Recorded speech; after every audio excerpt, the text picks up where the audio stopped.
This episode of Podcast Cafe is different than every other episode I've ever done because this episode is the live recording from the first Podcasters Northwest event I hosted this month on May 18th. So let me tell you a little bit about the backstory before we dive into this conversation. I have been a podcast producer in Seattle for the past 6 years, and I know a handful of podcasters here in Seattle and the PNW, but I was thinking, and I was like, there has to be more of us here. I would meet people here and there with a podcast, but there was no event specifically for podcasters. So, when you see a gap in a market that you want to fill, I decided to do that. So, on May 18th, I decided to bring together podcasters from the PNW, aka Podcasters Northwest. A little PNW play on words there. I wasn't quite sure what to expect because, again, this was my first event, and I was really excited to see who showed up in the room. And I have to be honest, I was so pleasantly surprised. So, in this recording, you're going to hear from the guests of the panel that I hosted with Carla Marie and Anthony. They are incredible podcasters here in Seattle. Their show is called The Morning Show Podcast. They also go live on Twitch, and they have incredible insights because they are content creators. They have incredible social media following. They've been in this world, in the radio world, for the past 16 years. They've hosted 7 podcasts in total, and they really know what to look for when it comes to collaboration in this world. So whether that's collaboration between each other, whether that's collaboration between other podcasts or other creators, and collaboration between the host and the audience, which they do a really good job at. So that is what this conversation is all about, the art of collaboration. I'm really excited for you to listen to this. And if you are here in the Pacific Northwest, specifically Seattle, my next event I'm hosting is going to be on June 18th at Armoire. The panelists for that are going to be Ronit Plank, the host of Let's Talk Memoir, and Erica C. Barnett, the co-host of Seattle Nice. The reason I picked Erica and Ronit for the next one is because I wanted to talk about storytelling and interviewing, something that I think all podcasters continuously need to work on.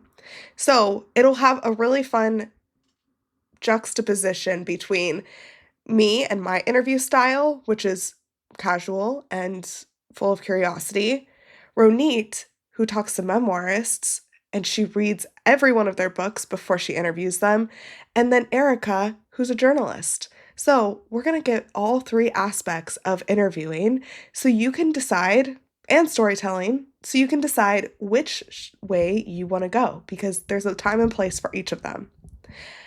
The link to sign up for that Podcasters Northwest event is in the show notes. And if you can't make it on June 18th, no worries. I'm actually going to be hosting these monthly. Make sure you're following me on social media, on Instagram or LinkedIn, to see when the next event is, so you can be one of the first to sign up. Because this event that you're about to hear sold out in 3 days. Yes, it's a free event, but it had 70 signups in 3 days, which blew my mind. Seattle needed this. All right, enjoy this conversation from start to finish with Carla Marie and Anthony. Hi everyone, my name is Haley Hayhurst. Thank you all for being here tonight. This is the first Podcasters Northwest event. It means a lot that you're here. So first I'm going to have the owners of Princess and Bear Wines come and tell us a little bit about this amazing space, and then we'll get into the fireside chat with Carla Marie and Anthony. Hi guys, welcome. We're Princess and Bear Wines. We focus on organic and biodynamic wines from the south of France. We also highlight women winemakers, so over half of our wines are women winemakers, which is super important to us, and we are also women-owned, which is super fun. Fabulous. I'm going to do a little introduction for you guys. So tonight's event is hosted by Haley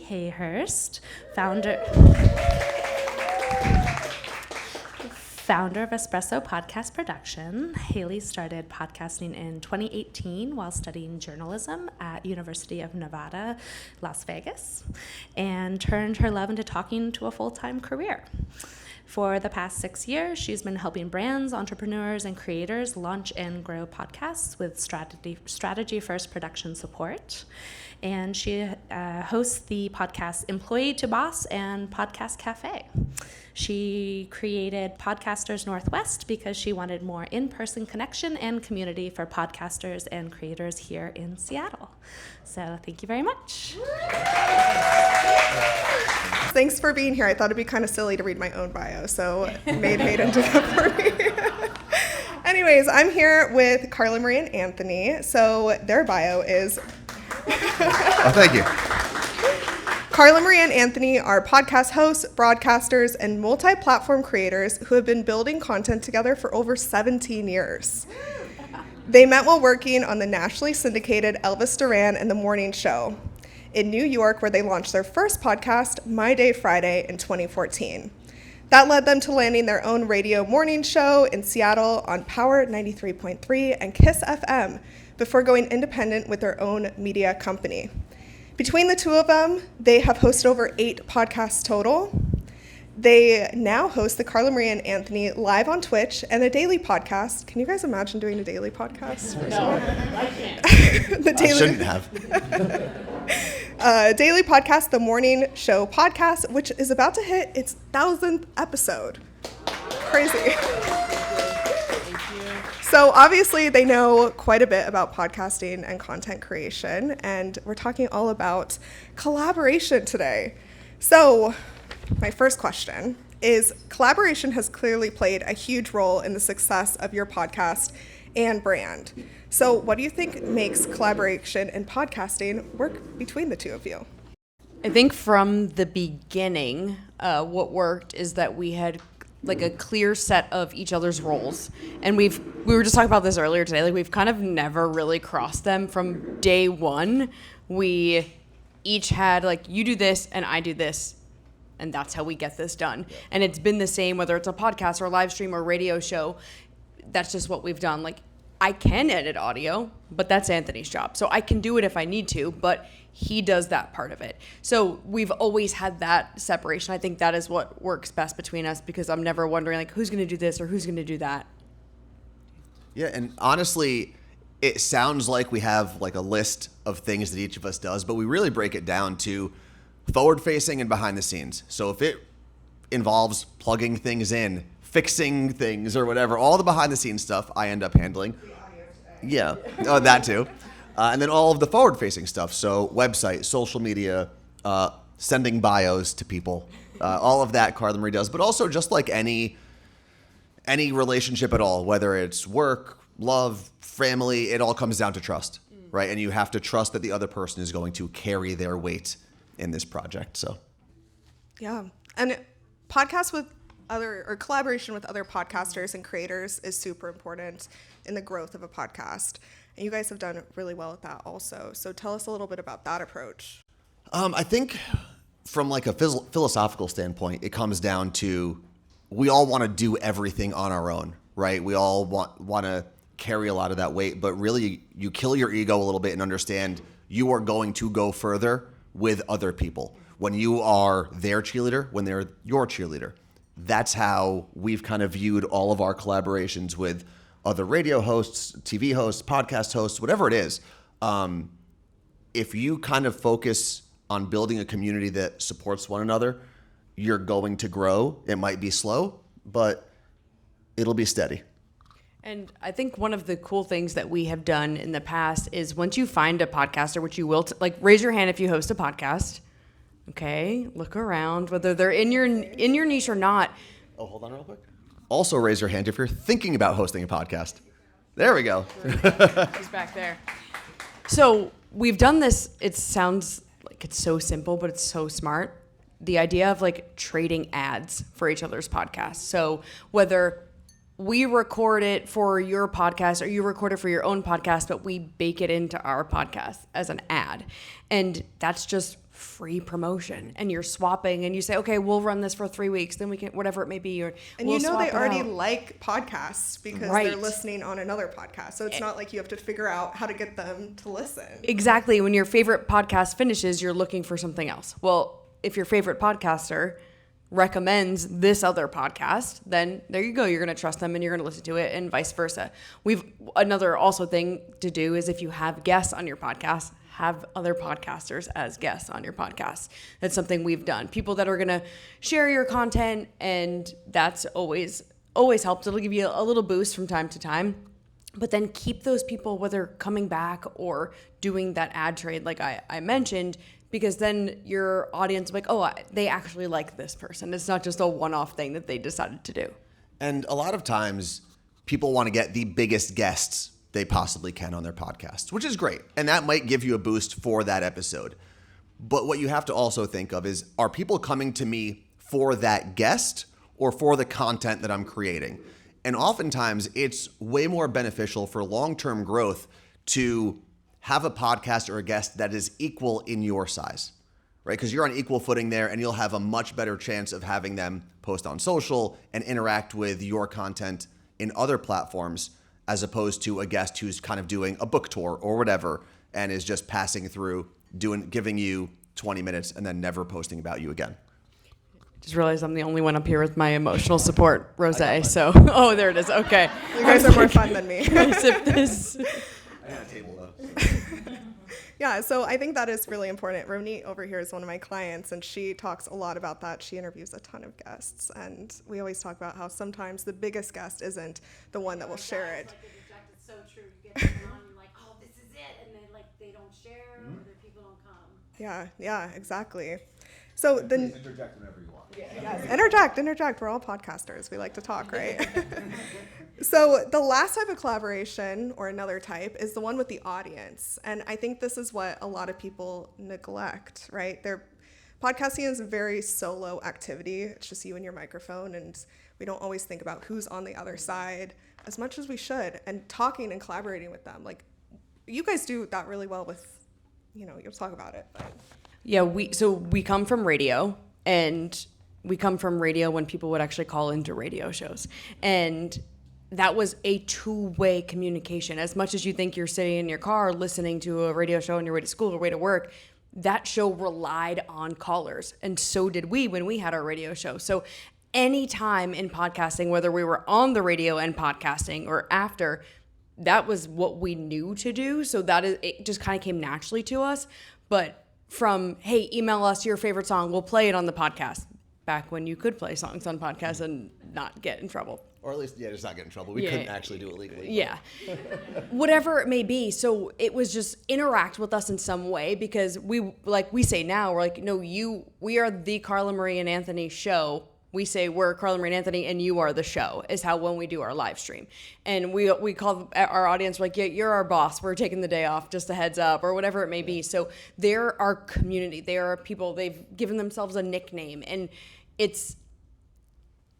for them, it's so cool to feel like they are a part of something. And I think that's a lot of times like what we tend to lose. And what you're saying, you think you're by yourself on a microphone, but you could have just made someone's day. So ask them to talk to you. Don't give out your cell phone number.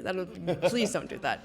But That's what Google numbers are for. Ask them to interact. And I think one of the cool things we do on the podcast now is we play a musical game, pre-recorded, but highly recommend signing up. Haley's going to send out our email tomorrow. We would love to have you on as a guest. And we pre-record the game. You play against another contestant. Could be your best friend, your sister, your mom, a stranger. And then that person can't wait till their podcast comes out and they listen to it and they share it with all of their friends. And now you're getting people who genuinely care about you telling their friends to listen, to hear them win or lose this game that they've played. And for us, it's fun. Like Haley said, we've been doing this for 17 years. At some point, we need to have other people join in on the fun with us so we don't kill each other. And there's also, ever since COVID hit in 2020, think of the amount of people that are like desperate for connection. Yeah. And if you can provide that through your podcast, you're building a community that's going to love the product and defend that community. We have people through all the different avenues that we've been on. We have listeners who have met each other on vacation because they got to know each other in the chat on our live stream or in the comment section on a YouTube video. We have listeners who know each other by name and know other people's kids' names, even though they've never met in life, because we've built this community. And I always say, I mean, if everything ended tomorrow, the thing I would be most proud of is not the numbers of podcasts or any job title that I've had. It's the community that we've built.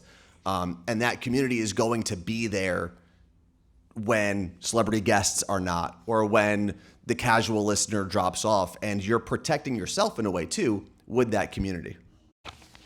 Yeah, that's so good. You guys had a loyal audience from radio that then followed you to podcasting. And I want to hear about how you brought them with you. You know, a lot of the people here tonight have businesses and they want to bring their customers over to like listen to the podcast and get leads from that. And that's a process too. So how do you get them from point A to point B? So in terms of from one product to another, whether it's radio, live streaming, or podcasting, a lot of that does fall back on that community that we built. That community knew that we were there consistently when they needed us to be there. So when we needed them to come to a new product, they were more susceptible to coming to us. In terms of selling a product, it's just getting as much touch points as you possibly can. So yes, your company is one touch point, your podcast is another, your social media, your mailing list, your text groups. A lot of it just, it sounds messed up, but like you just got to beat them over the head with the messaging forever. And eventually someone will buy, whether it's merch or whether it's a product that you're selling. It's as many touch points and as often as you can. Because they don't hear as much as you think they hear, honestly. No. You know how many times I have to rewind things? Wait, what did they say? Or what did anyone say? So I get it. But to answer your question of how we brought the audience with us when we left radio, I think a lot of it was in going back to that community and it being two-way communication. It wasn't just like, oh, this show that I randomly listened to went away. It was the show that I interacted with is now going somewhere else. And I still want that interaction. And when you're doing your content, you have to also think like, how is this going to make someone feel? Do they even care? Am I just doing this because I work for a company, my boss is making me do a podcast because everyone's doing a podcast? Or is this something that is genuinely going to impact someone's life in some way? And I think that is what we did with our radio show. Sure, we had fun, silly nonsense moments, but we also had real topics and real conversations, and we made everyone feel included because they were included. So they just were like, okay, well, where are we going next? And they came with us. Yeah, that is so important. You know, also what stood out to me when you guys were talking about audience is we always go after the big guests because we want a big audience, but we forget about the audience that we already have that is listening week after week. And how do you appreciate them as you're trying to grow? I think the metaphor that I usually fall back on is imagine you were invited to someone's party, right? There's maybe 12 people in someone's house, but the host is at the door screaming for more people to come in. Like right now, Haley was outside. Yeah. You'd sit there going, well, do I not matter? This would be like, right? This woman's crazy. They also look like a crazy person. So it is really about being appreciative of the people that you have making time for you already. Obviously, everyone wants to have the largest audience possible, right? It converts more sales, you can sell ads, you can do all of that stuff. But if you are not paying attention to the people who have already given you your time, why does anyone else deserve your time? Or, you know? And I think it really comes down to that, is whether it's doing a mail thing at the end of your podcast where people can email you their questions and you're mentioning them, whether you're shouting out their birthdays, answering questions, figuring out how to make those people that have already made time for you feel seen is going to keep them there. And then that's how they are going to tell people. That's how you will grow. And growing your audience is great, but I was actually talking to Sharika about this earlier. We just met tonight. And she had said to me, I want to start a podcast, but how do you cut through the noise? And I was like, yeah, it is hard. And it is something you should try to do. But at the same time, if you try to do a podcast for everyone, you're doing a podcast for no one. And you have to find your niche, find your area, find the people who care about what you're doing and the people who will support you. The more niche, the better. That's what I tell everyone. I'm like, get as niche as you can. Like, I think that scares people because of that point of, well, then only this small group is going to listen. But like, great. We only want that small group to listen, right? We can't talk to everyone. It's hard to market that. It's hard to connect with that. And then they feel like you're speaking to them and their problems or whatever they're feeling too. So you guys are on a lot of platforms. You're on Twitch, on podcast, streaming platforms, and then also have great social media followings of your own.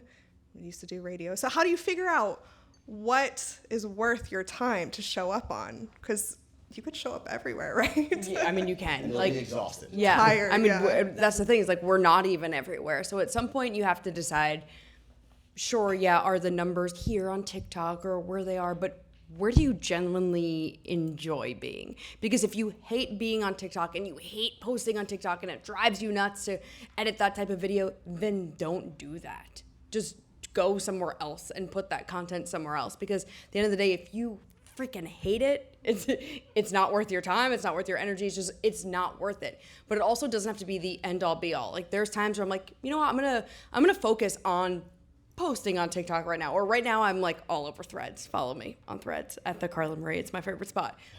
Talk to me in 3 weeks and I might be like, you know what, I'm gonna put this energy somewhere else. It doesn't have to be, oh, I'm only on Instagram and I only ever post on Instagram. Just do what you actually enjoy in that moment and you will get the proper feedback from doing what you enjoy. The other part of it too is be where your audience is. Dive into your own demographics or the demographics of the groups that you are trying to reach and be there. They might not fully be on TikTok. They might actually be on Facebook. They might be on Threads. They might, if you do sports, they might be on Twitter. You know, there are a lot of different places you can be, but like we've mentioned before, you'll exhaust yourself trying to be perfect everywhere. And every piece of content is not great for every social media platform. So it is really important to realize that. Like when we go on our live stream, we understand that is going to be a much smaller audience because you're asking people to make time in that specific block of time for you. And not everyone can do that. But then you take that and you put it on whatever other platforms. But it's really about being where you want where your audience is, or at least the audience that you're trying to get to. Totally. And another thing a lot of podcasters I find really struggle with is promoting their self and their podcasts. And I help a lot of people with podcast strategy. They come to me, they want to grow their show, and that's what I help them with, right? And the first question I always ask is like, well, do you tell people you have a podcast? And they're like, not really. Like, okay, well, let's start there. But promotion, how do you do that? I'm going to steal this because that was literally what I was going to say. It's if you don't tell people you have a podcast, no one else is going to do it. If you don't brag about yourself, no one else is going to. But just this weekend, Sunday, I was at the Rain game and I started talking to the woman next to me and she was like, oh, what do you do? And I was like, telling her everything. I was like, oh, and I host a podcast called The Morning Show Podcast. And she's like, oh, that's great. And we connected on LinkedIn. And the next day she messaged me and was like, how do I listen to your podcast? What's the link? And I sent it to her. And it was literally in that moment, I was like, I need to do this more often because like Sharika and I were saying earlier, there's a ton of podcasts out there, but if you can connect with a real human that you know has a podcast, like, oh, I want to listen to this because I met this person and they are real and I know it's not AI because that's a whole nother thing. You could be listening to a fake person and have no idea, but you connected, you had a genuine human connection with someone and you want to support them or try it out and just tell people. That has been my biggest thing forever, whether it's a podcast or a business of any kind. If you don't tell people, no one else will. Yeah. Also, real quick aside, that in-person connection, if you can somehow get your podcast to feel like an in-person connection, you're going to be great. But to go back to the original question, get the word cringe out of your head. How many people have felt cringe or corny or whatever posting, right? All the time. You got to get that out of your head because like Carla Marie said, if you're not going to promote yourself, why would anyone else care to promote you? So whether you're setting up your phone and you're recording yourself 60 times, it doesn't matter. Do it, post it. The people that hate it don't matter. The people that engage with it do. So you can't be scared to be cringe or to be corny or anything like that. And that's the only way you're going to grow. And at some point, you're going to go, I don't care if it's cringe or corny. I'm having a good time doing this. Or I don't care if it's cringe or corny because Stephanie in Auburn finds this podcast useful to her daily life. And that's who matters. The person that made time for you, not the people who are going to judge you behind your back. So remember that. Or you can also start making money from your podcast, and then you just don't care. You're like, I'm just putting this out there. And yeah, so I love that. I think more people need to hear about that too. So you guys have hit almost 1,000 episodes. Crazy. What are you going to do to celebrate? I'll let Anthony take this because he has grand plans. He's got this big idea, and I'm like, great, and this is front facing, so it's going to be me. Yeah, a lot of it will. We don't have anything booked yet, but we are hoping to do a live podcast at a very recognizable place in the city of Seattle that spins sometimes. We've had some preliminary conversations, and that's kind of our goal, is if we can get even 50 people to show up early in the morning, that's how we want to celebrate. So we're working on it, and some special guests, and kind of making it a separate podcast than our normal 25-minute morning download. But that is the goal. So fun. Yeah. So fun. Oh my gosh. I love that. We'll see. Okay. You're all invited, by the way. Make sure you're following them. So you can see when that happens. So I have one last question for you guys, and I didn't tell you about this beforehand, but this is the way I end all of my podcast episodes on Podcast Cafe. I ask, what is the most surprising thing that podcasting has taught you about yourself? It's a tough one. Specifically with the morning show podcast, you kind of touched on it earlier, the consistency of doing a daily podcast for 4 years. I didn't think I had that sort of commitment ever in my life. Me neither. For you. But it turns out I do. And a lot of that was from the community that we built. It got to a point where if there were days I didn't want to go in and record, I'd go, you know what? There are people who enjoy listening to this. This is how they get their morning started. And that sense of responsibility kept the consistency streak alive. This is going to sound so lame, but ever since I was truly a child, I knew I wanted to be in radio, and then I did it. And I think now, like, getting to still do podcasting and doing this for so long, it's like, oh, I trusted my gut since I was a kid. And I'm doing the thing that I genuinely love and I know I am good at, which, by the way, is an okay thing to say. So when you're telling people about your podcast, make sure you tell them how great it is, because it is your field and you are an expert in whatever it may be. And for me, it's like, oh, this really is what I was supposed to do in some form, live on the radio, Twitch, podcast, whatever it may be. This is what I'm supposed to be doing. And we get that reassurance from our audience who is like, if it wasn't for you guys, I wouldn't have known about this, or I don't listen to the news anywhere else because the way you tell me doesn't make it feel like the world is ending, even though I might know that it actually is a little bit. So it's that reassurance, I think, that I trust in my gut, I know what I want to do, and I'm doing it. I love that. Oh my gosh. Well, let's give a big round of applause to Carla Marie and Anthony.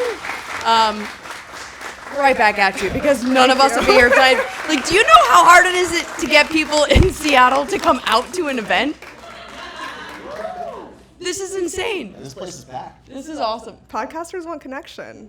Yes. Okay, so I want to open up the floor to some Q&A. So if you have any questions about podcasting, collaboration, anything specific for Carla Marie or Anthony, yes.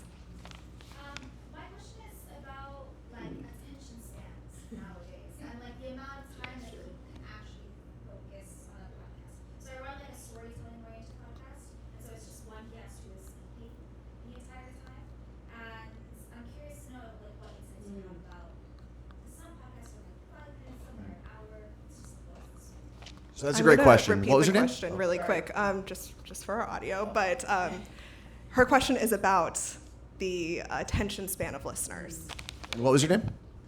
Kane. Nice to meet you. It's a great question, because one of the things that we sat down and figured out before we launched the newest podcast, which is the Morning Show podcast, was people don't have time, right? We decided our goal was all of our podcasts are 25 minutes or less, especially because we're asking people to come back Monday through Friday. right? If we did a 3-hour podcast every day, that would literally be rude. So part of that is figuring out where you fit in your audience's day. Our thing was we fit early. They probably have a lot on their mind. Let's get in, give them the information, and get out. With yours, if it's a more storytelling podcast, I'm assuming that the people you have on know how to tell a good story and know how to reset things as time goes on. And I think that's also fine because that's what your audience is coming for. So the time really depends on where you fit into your audience's life. Is it a pop culture thing where you're giving them quick hits every day? Or is it more of a storytelling dialogue or a long conversation? Is it industry insight? And where do you fit in and how much time do you think they can give you? Yeah, I 100% agree with everything Anthony said. First time ever. Let's go. I can't stand you. What I was going to say is an example, though, of like something being too long is that we watched the roast of Kevin Hart. Oh my god. 3 hours is insane. And we were like, I need to go to bed. I need to pause this. And but also at the same time, that's okay, right? Like, think about it. If you had a 3 hour long podcast and you made it 5 episodes, no one would think anything about it. It's the same amount of time. But so think about, is it a part 1 or part 2 if it's going to be too long? Like, I would need to hear more to like fully give the correct answer, but to ask someone to like spend 3 hours of their time with you and sit down on a couch and like watch something or listen to something is crazy. At least for me in today's world, like for me, I'm like, that's an audiobook for me at that point. Like that's a whole week at the gym, whatever it may be. But like Anthony said, if they're coming to you for storytelling, they're not trying to get a quick few minutes in while they're in the shower or whatever it may be, that's a whole nother story. It's a whole different thing than what we do. But if it's good, people are going to watch it. We watched the whole Kevin Hart roast in 2 days. So. Yeah, I always thinking about your audience first and making it very intentional. So if you're talking to busy moms, there's someone here who has a podcast for mothers, like you probably don't want that to be the same length as someone that was wanting to do like a deep dive into their health, right? Like those are two different audiences and you want to make sure that you're thinking about them when you're creating the length of the podcast. What is the name of the podcast? So it's Ripple Effect, Positive Change on Sound. It's like a non-profit. We interview That's awesome. like local change makers and they just tell their stories and how they got into work. Love that. Ripple effect is what she said. Very And real cool. quick, the last thing I'll add is podcasting is probably the one space where you do have a little bit of leeway with the time people will give you. Social media platforms, as we all know, the shorter the better. Even traditional broadcasting. I mean, radio stations are trying to give you 60 seconds and moving on to a song. TV stations are cutting their segments shorter. Podcasting is probably the one space left, and audiobooks, where people go into it understanding there's a time commitment. Yes, thank you. Thank you for that question. Okay, any other questions? Yes. I just want to ask about monetization, like what are some ways, like obviously there's like, we make a podcast, let's make money from it, we're spending some time. What are some ways other than, I think of obviously selling sponsorships or things like that, but are there other things that we're not thinking of or that are a good way to help us make money with the podcast? And you're going to want to repeat it. Yeah, so go ahead. Say her name in the podcast, Or what Yes, name her in name is podcast? Haley. Her podcast is Cork and Fizz. It's about wine, guys. Go listen. It's great. Cheers. She was on my podcast. That's how we connected, actually. But her question was about monetization, not just selling ads or sponsorships. Want me to start? All right. The good news and the bad news is there's a ton of different ways to do it. There are programs out there that'll let you have subscription-based podcasts, which is super easy. You can get programmatic ads through whatever podcast platform that you're uploading to. If you don't have a huge audience, I would honestly skip those. You're going to get 12 cents at the end of the month, and it's not worth interrupting your listeners' time to hear another Blue Chews ad. We don't need it. It's a pill for... Oh, I don't get those ads. Yeah. But Those are not the ads I get. Yeah. It's working. I haven't seen they are those either, they are so. programmatic ads. But all that to say, there are different avenues. We go out and essentially we have programmatic ads. We have a company that also is basically gets a commission to sell our podcast, but we also do it on our own. And it all depends on what your podcast is for. If you have a business that you're promoting through the podcast, maybe ad sales aren't that important. It's really about converting your customers.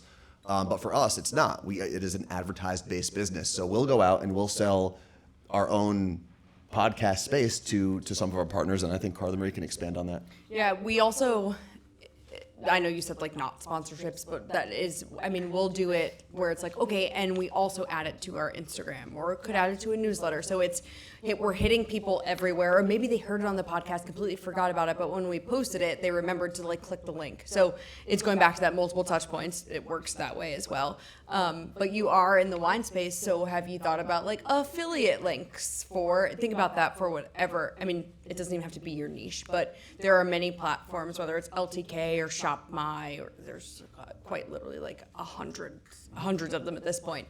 You can use affiliate links for things you mention on your podcast and link it in the description. Like that is, you're hitting an audience and it's right there on their phone, which is great. They can tap the link there and it costs you no money to do that. And you also get analytics from it too, of like, hey, look, because then you can go sell it. Look at all these people that clicked my link and bought this. Now, give me money to promote this. And there's also live events if you're doing a local Seattle sound event, or you can have merch, which helps. So there are a bunch of different avenues. Just you have to figure out where you want to invest your time to get some of that return on your investment. Yeah, and from a business standpoint, sometimes the ROI isn't necessarily dollars coming in from direct sales from the podcast. Sometimes it's growing your email list, and then eventually you will make a sale from them. So I think there's different ways to approach podcast ROI when it comes to like something like your guys' podcast, which is advertisements, or if it is a business, that's a different approach too. So great question. Okay, I saw another hand somewhere over. Yes.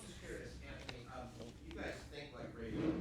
That's how you came in. Unfortunately. When you went to the podcast, how did your style change? Define that the difference. It feels like it was more conversational, right? Do you want to repeat the question to the audio just so we can have it? Or? Yeah, so the question was about thinking like a radio person versus a podcaster and the conversational approach to it.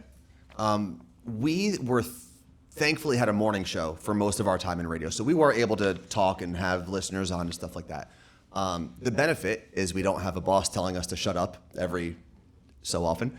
But we still, I think that the thing that we brought with us, honestly, was we still try our best to appreciate the listener's time and not take it for granted.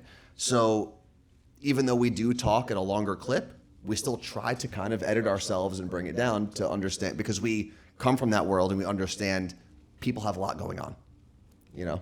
Yeah, we started podcasting while we were both producers at a morning show. And we started the podcast as like maybe one day we'll have a morning show.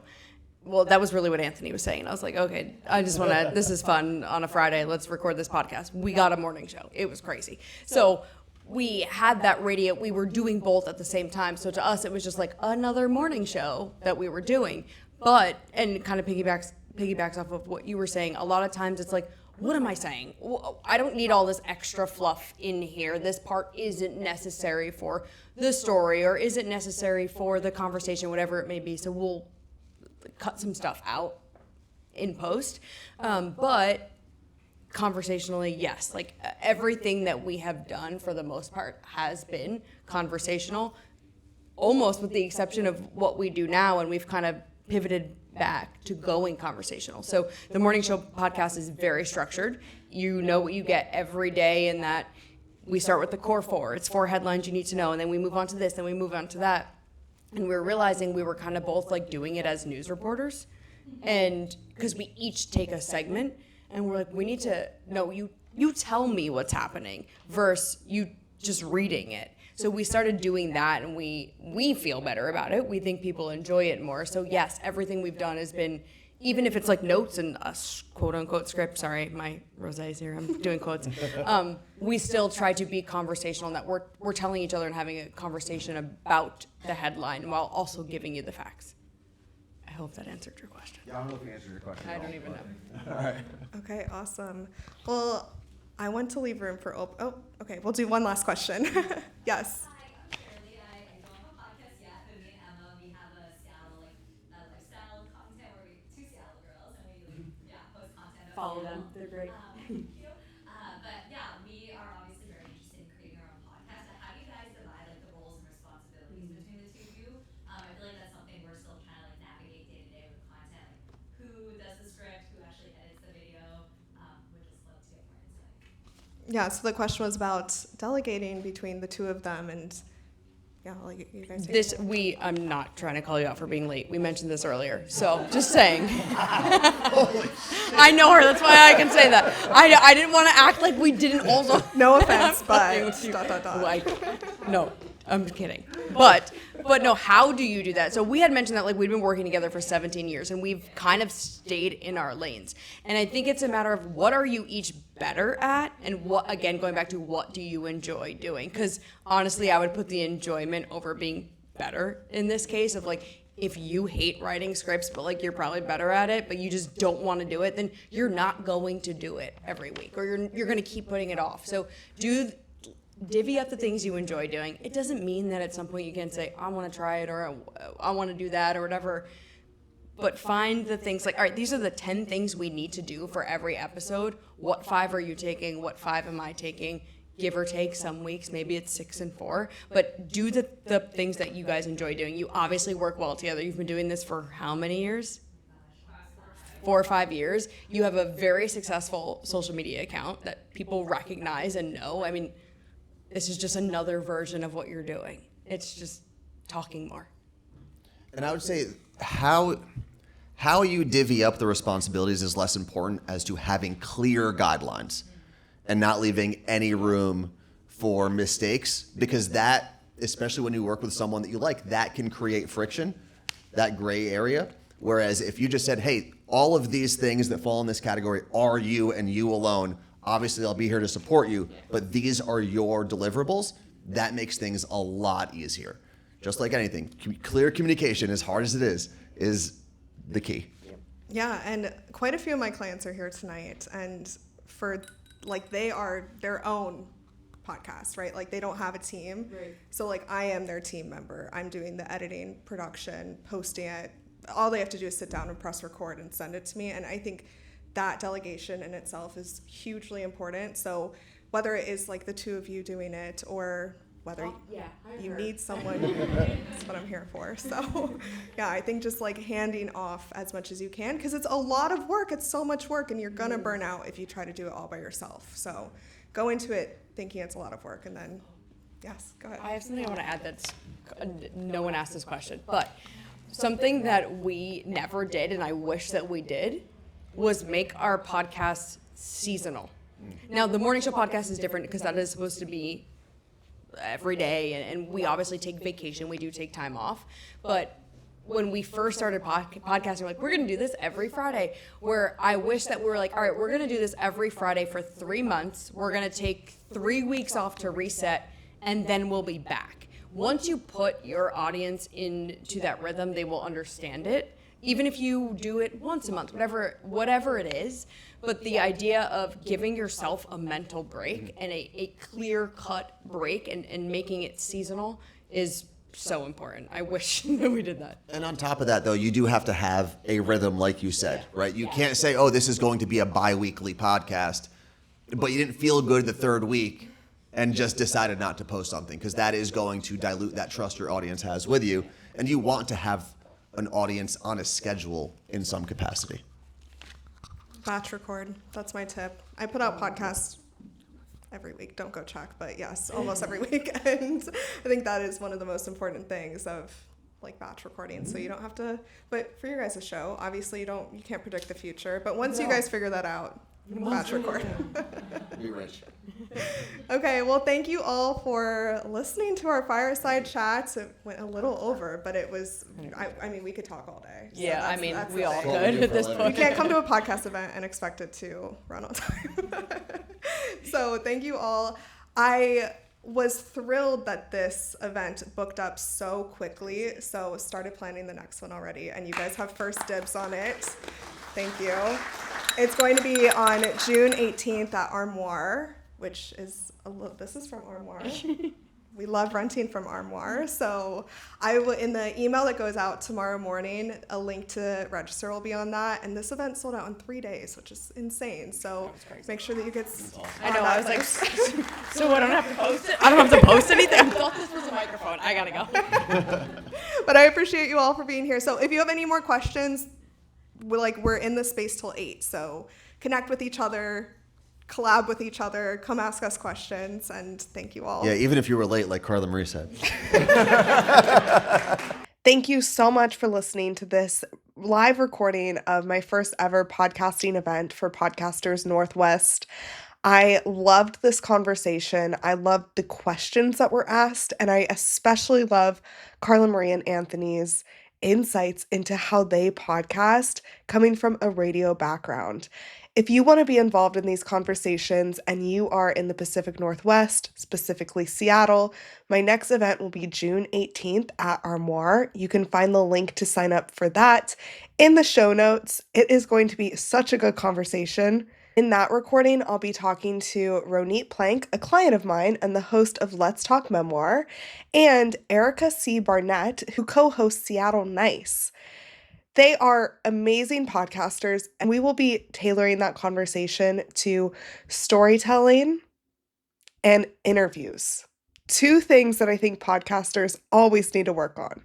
If you're not in the Pacific Northwest, no worries. I work with clients all over the US and internationally. So if you ever want help with your podcast, whether it's launching, whether it's growing, you could apply to work with me in the link in the show notes. I really hope you enjoyed this conversation as much as I did, and I will catch you next month with the next Podcasters Northwest recording. Or I'll see you there live.